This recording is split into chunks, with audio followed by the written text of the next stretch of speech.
In today's video, I'm going to teach you how to fix GCash app can't receive money. If you're expecting funds but nothing's showing up, don't worry. We'll walk through the official path inside Help Center so you can quickly confirm what's going on and get support if you need it. Start by going to the Help Center.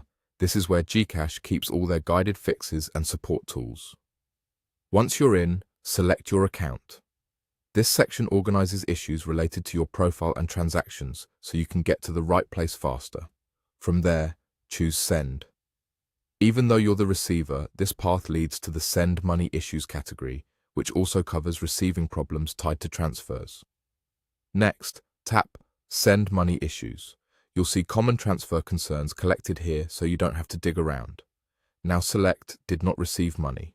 This page is designed specifically for cases where a transfer hasn't landed in your wallet. Here, carefully read the instructions provided up to step 4.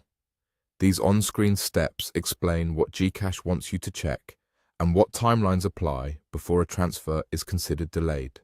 They often include essential details like how long certain transfers can take to post, what to look for in a transaction reference, and what typical system queues look like during peak times. Take a moment to read everything slowly and confirm that you're within the expected waiting window.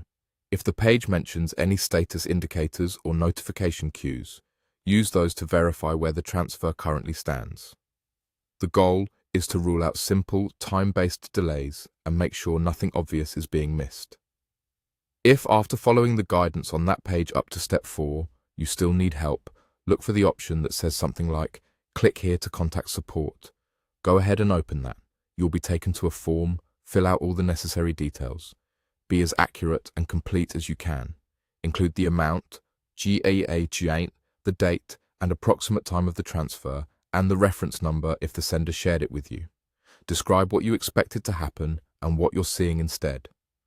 Clear, specific information helps support verify the transaction faster and reduces back and forth. Before submitting, review the details for typos and make sure everything matches what's in the sender's confirmation. Then send it in. After that, keep an eye on your messages and the Help Center for updates from support. That's it.